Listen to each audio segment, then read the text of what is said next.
Marmorkirken i København er i øjeblikket ved at blive restaureret, men i stedet for at bruge stillads, klatrer håndværkerne rundt på kirkens kuppel. Metoden er så ny, at Arbejdstilsynet er i tvivl, om den overholder alle regler. En mand gør sig klar til en klatretur sammen med 2 andre. De er såkaldte erhvervsklatrere og skal i gang med dagens stunt på en noget usædvanlig arbejdsplads. De arbejder på Marmorkirkens kuppel, som de er ved at restaurere. Det er jo et skønt sted, det er godt vejr, en forholdsvis nem adgang til taget. Arbejdet foregår i mere end 60 meters højde. If you are scared of heights, I guess it's not really a really good job for you. You should probably work in an office or something. Og skulle det her reb knække her, så har man stadigvæk det reb herover.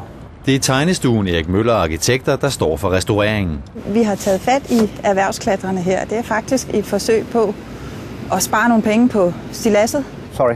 Okay. Foreløbig er de primært i gang med at undersøge, hvad der skal laves, men det er tanken, at alt på selve kuplen skal laves uden stillads. Arbejdet omfatter blandt andet, at vi eftergår alt kobberet, som er på kirken, og vi laver en nyforgyldning. Vi er i gang med at demontere et skjold. Faktisk er metoden så ny i Danmark, at Arbejdstilsynet er i tvivl, om den overholder alle regler.